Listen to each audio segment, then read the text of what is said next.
We're here to talk about setting limits and why it's important to take a look at the context within which we're trying to set a limit. And we're wanting to create an atmosphere in our households that has a certain sort of flavor, right? And what is it that when we're talking about limits and rules and expectations, what are we actually aiming for?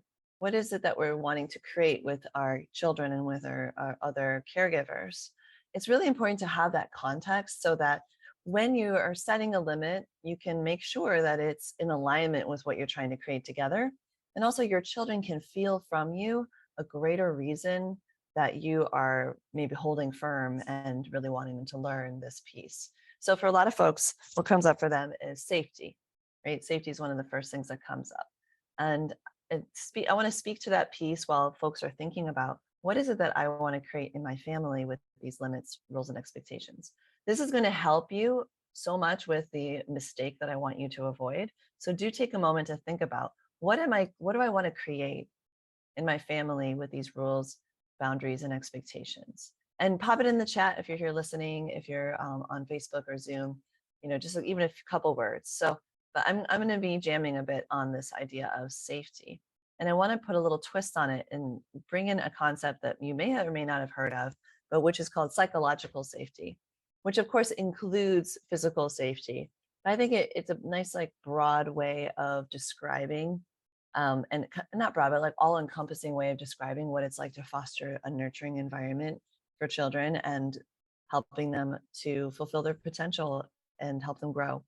So let's explore how parents can establish an atmosphere of trust, support, and open communication that would be captured with this term, psychological safety.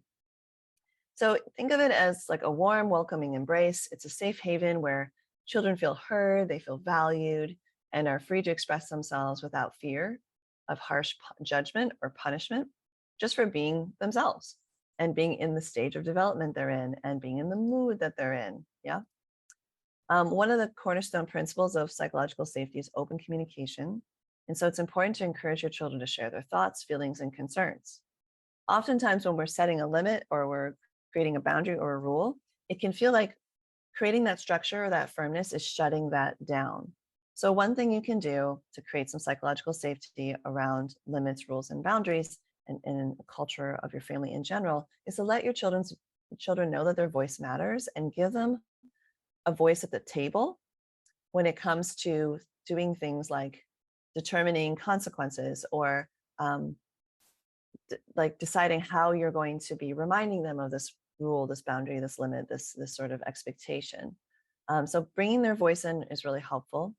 And as much as possible, we want to take any kind of stigma or judgment off of their behavior. And one thing I like to say is all behavior is communication. So notice what behavior is coming up and guide them towards understanding and improving that behavior while also helping them figure out, what am I trying to get at here? What is there a need that I'm trying to meet? Is there a message that's trying to get through with this behavior? And kind of dig deeper with them. Get into that curiosity of like, well, why did you smack that out of your sister's hand? Or why aren't you picking up your clothes anymore, even though we've talked about, laundry being Fridays? Why do you wait for me to come and remind you? And just digging deeper into it with avoiding criticism or shame. And instead, you can offer some constructive feedback. But I would say first, like, get in there with them and try to figure out what's going on. And, really let them know that you're there for them in that inquiry, come what may, whether they need to fall apart right now, because part of why they're acting out is they're in a lot of pain from something going on with either their body or their friends or, a family member. When they know that you're there for them and you show empathy and offer comfort, even when they're out of bounds, it builds a tremendous amount of trust. So these assurances will provide that like sturdy foundation for not only their emotional well-being, but also for your relationship. The other thing we're going to want to really address is that each child is going to be different in the way that they express their needs and also in their process of assimilating or integrating the expectations of the group, whether that's at home, in public, at school, within their friend group, right?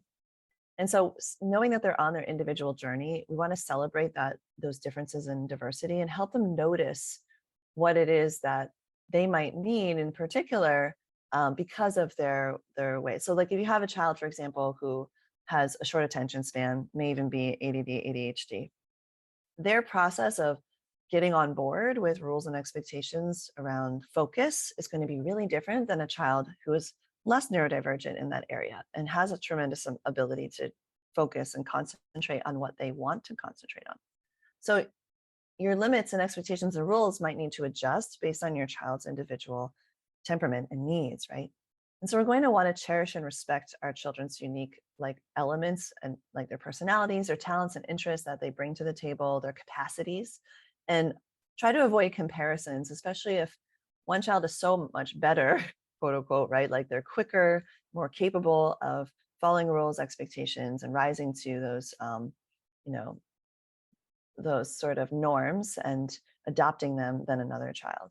So be careful to not compare side by side siblings, cousins, neighbors, classmates.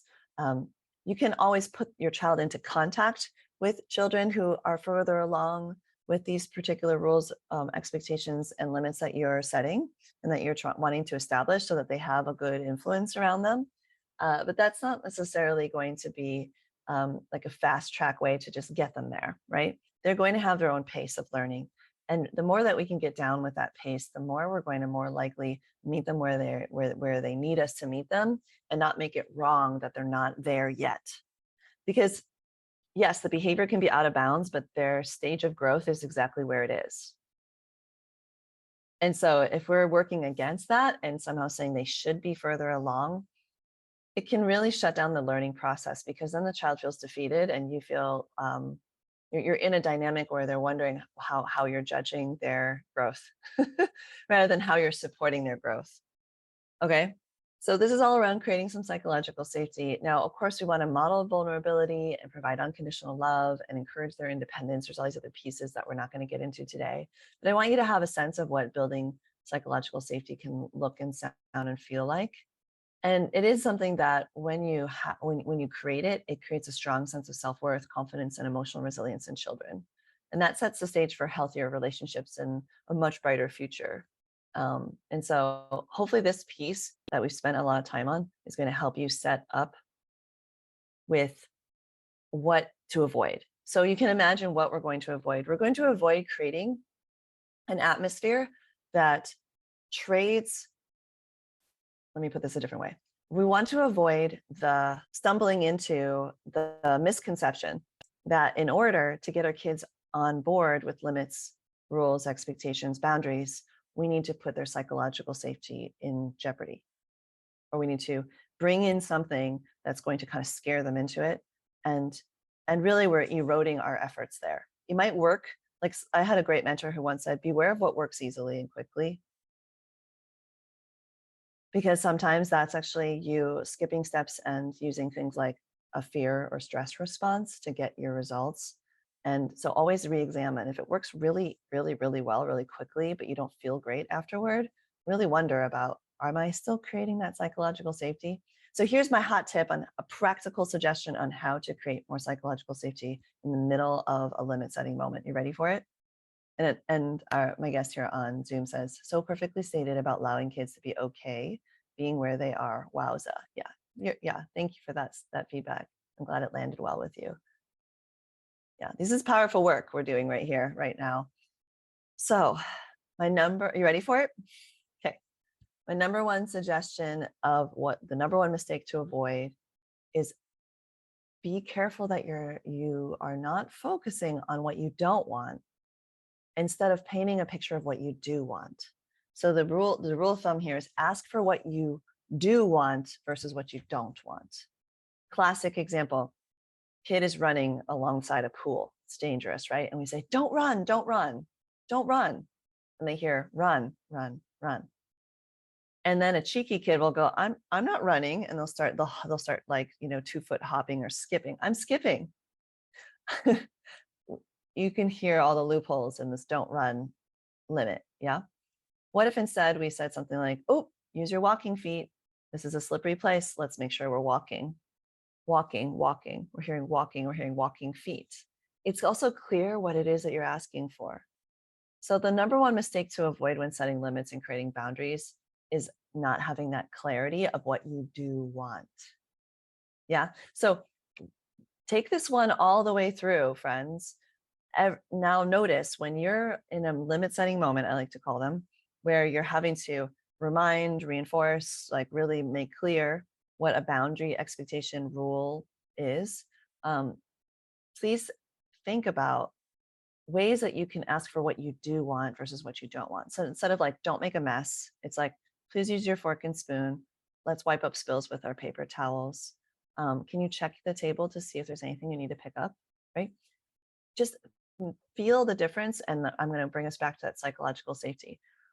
Like on a scale of 1 to 10, how psychologically safe do you feel when I say, I want to ask for what I do want in that example? Well, how does that land with you? If you were to put a number on it, right? For me, it's like up there. It's like, oh, I feel, maybe I feel a little watched and a little guided. Maybe it's more like an 8. Maybe it's not a 10, but it's definitely not a 2 or 3.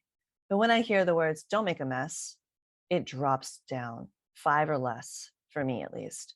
Because now I'm feeling like there's a judgmental corrective force who's monitoring my behavior. And I have a very fiercely independent streak. So my instinct when I hear that is to maybe make a bigger mess. You've got one of those kids. This is going to be especially important for your spicy ones. So with that, I'm going to leave you. And I'm so glad that you're saying this is big, maybe a challenge to change this habit, but so good. I feel the difference in my own body, says Anaya here. I hope I'm saying your name correctly.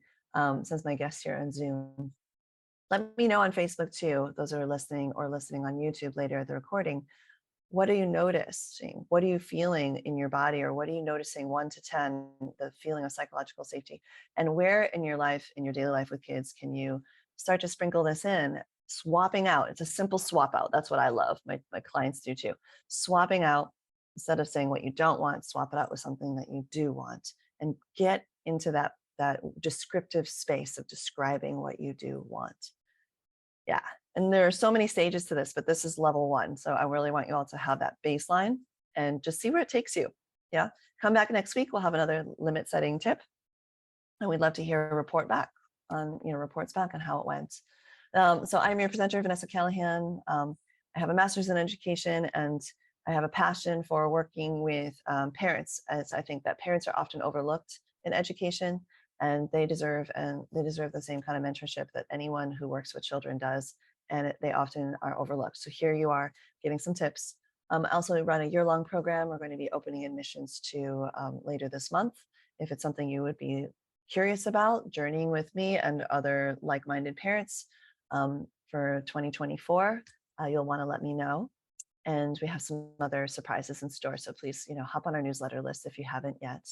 And the way you can do that is you can signal to me that that's something you want. Quick DM, hey, put me on the list, and with your email. Or I can drop in a link shortly here about where you can sign up for the newsletter list. Better yet, even take my quiz if you haven't yet. There's a parenting strengths quiz that limits is just one of 7 pillars of raising resilient kids. And I think a lot of you would probably enjoy the process of taking the quiz and having a chance to see where your strengths are, and also a chance to see where you could possibly grow and even get some mentorship around your parenting.